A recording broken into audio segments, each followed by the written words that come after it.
শুরু করিতেছি মহান আল্লাহর নামে, যিনি পরম করুণাময় এবং অত্যন্ত দয়ালু। আমার এলাকায়ও চা বাগান ভাঙ্গন হয়, নর্মালি হয় নদী ভাঙ্গনের কারণে, কিন্তু চা বাগানের পানি যে ভাঙতে পারে এটার একটা ছোট্ট প্রমাণ আপনাদেরকে দেখাই। কি পরিমাণ ভাঙতে ভাঙতে কি হয়েছে দেখেন আপনারা। এটার আবার কারণ হচ্ছে গিয়ে প্রকৃতিরে হাত দিলে, প্রকৃতিরে ইন্টারফেয়ার করলে যে প্রকৃতি কতটা ভয়ানক হইতে পারে। এইখানে বালু তুলতে তুলতে এক সময় আরো প্রায় 7-8-10 বছর আগে বালু তোলা হইতো এইসব জায়গা থেকে।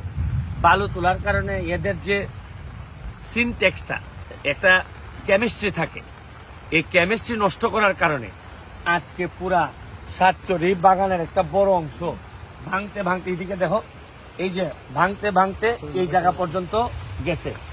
এই যে দেখেন, এই বাথরুমটা হয়তো আজকে কালকের মধ্যে ভেঙে পড়বে। আমি এমপি হওয়ার বহু আগে এই জায়গাটারে কাজ করার চেষ্টা করছিলাম, কিন্তু যেহেতু সরকারি কোনো ফান্ড ছিল না, আমার টাকা দিয়ে করে আমি আর বাঁচাইতে পারি নাই। এখন এর অবস্থাটা দেখেন। এখন দেখেন এই যে বড় গাছটা, এই বড় গাছটাও ভেঙে পড়বে, আজকে কালকে রাতের মধ্যেই ভেঙে পড়বে। তারপরে আমি এই এলাকার যারা উপজাতি আদিবাসী আছেন তাদের জন্য আমি এই ব্রিজটা বানাই দিছি। দেখেন এখন এই ব্রিজেরও অবস্থা দেখেন। এই যে এই ব্রিজটাও, এই জায়গাটাও প্রায় যায়, এই জায়গাটাও প্রায় যায় দেখেন। এরপরে হয়তো ব্রিজটা আরো দূর নিয়ে যেতে হবে, আল্লাহ জানে কত দূর থাকবে। এই এই গাছটা কাইটা দিতে হবে, তাহলে ব্রিজ ফালাই দিবে তো। এখানে তোমরা নাই, এটা দাঁড়িয়ে আসো, যাও। তোমাদের তো কোনো নজরই নাই দেখতেছি। এই যে এই যে এই যে এইটা এখন দাঁড়ান, এখন দাঁড়ান, পিলার নিয়ে যাবে, যান।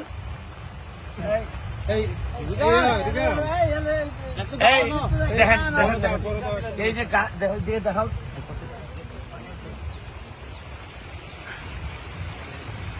এই যে গাছ কিভাবে আটকাইছে, আমার পিলার নিয়ে যাবে। কিন্তু এটা এখানের লোকজন, স্থানীয় লোকজন কেটে দেওয়ার কথা। এরার অবশ্য অত গরজ নাই, এরার কথা হলো ভাঙলেই তো অসুবিধা কি? হ্যাঁ, অসুবিধা নাই না? অসুবিধা আছে যে গাছটা ভাঙার, এটা নিশ্চয়ই পড়ছে মিনিমাম 2-3 ঘন্টা আগে। জি না, আপনার 10 মিনিট আগে পড়ছে, আপনি 15 মিনিট ভিডিও করে। জি দাঁড়িয়ে আসলে গাছ পড়াতে পানি চাপে দিকে আপনার লাইন হয়ে গেছে, নাইলে দিক দিয়ে লাইন থাকতো, তার জন্য আমরা গাছটা রেখে দিছি আর কি। আপনার এইটা রাখছো, কিন্তু এইটা যে এটা থাকো, কিন্তু এইটা তো আমার পিলার টান দিবে। তাহলে একটা কাজ করো, এটলিস্ট এটার পিলার ছাড়া যে জায়গায়, এই জায়গা রেখে দাও। জি কথাটা বুঝছো? খালি পিলারের উপর প্রেশারটা যেন না দেয়। এই দেখো, তোমার পিলারে তো প্রেশার দিবে, এই গাছ শর্ট এনে নিয়ে যাবে। দাঁড়িয়ে আসো যাও। ছোট একটা করা দা বার করাত আছে কই?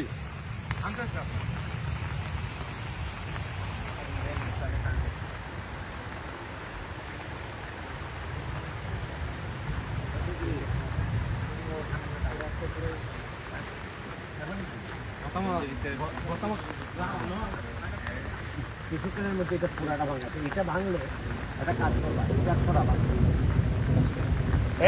এই গাছ যদি ভাঙে, এই গাছ যেভাবে পড়বে আর সরাবা না। কেন সরাবা না আমি বলি, এই প্রেশারটা যেন আর এইদিকে না পড়ে। গাছের কারণে বাড়ি খাবে না, মানে এই প্রেশারটা এসে তো গাছের উপর পড়বে। কারণ আমি তো দেখছি এই মুখ যদি না বাঁচে, তো তোমরা আর যাইবা কোন দিকে? তোমরা এখন কোন দিকে যাও? এখন কোন দিকে যাবা? নিচে দিয়ে যাই তুলবে আর কি, নিচে দিয়া ওরান দিয়া নিচে দিয়ে কাটতে রাস্তা করে দেবো না।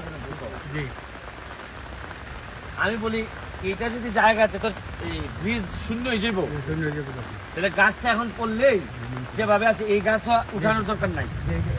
তাইলে পানি খালি এটা যাতে আমার নিচে তো না নেয়, পানির ফ্লোটা কম হবে। ভাই একজন যান না, একজন যান। কই দা কই আনছে? সাগর কই গেছে ও? সাজু তুই তাদেরকে বলেছেন কই আনছে? কই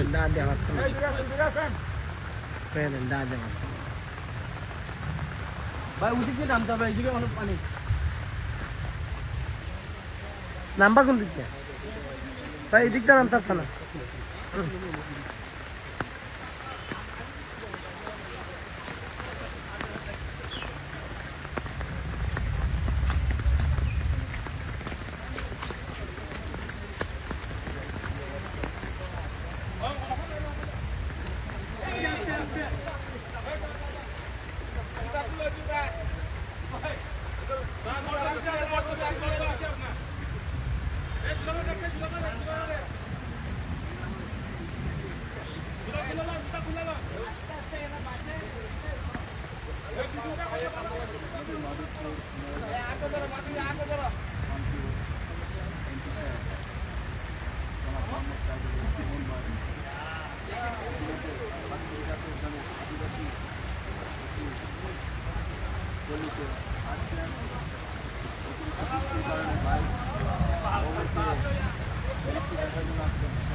আচ্ছা আমরা কি সবাই দুইটা ফিল আনতে পারবো?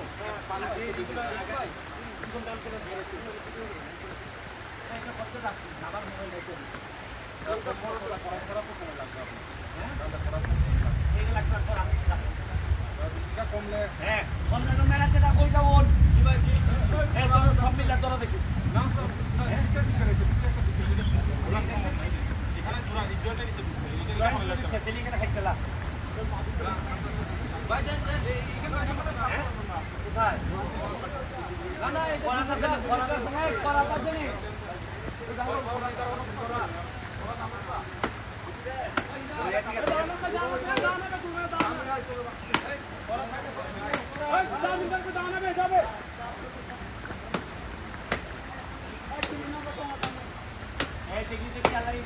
করতে পারে এদিকে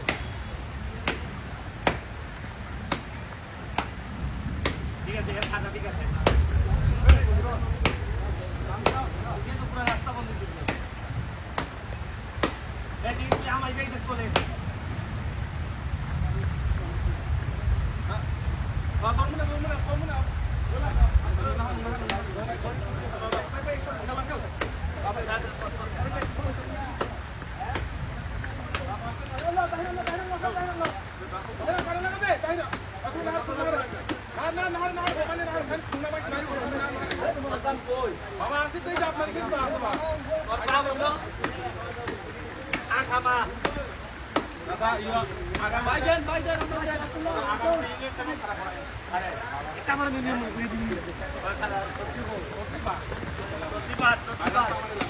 নামাজ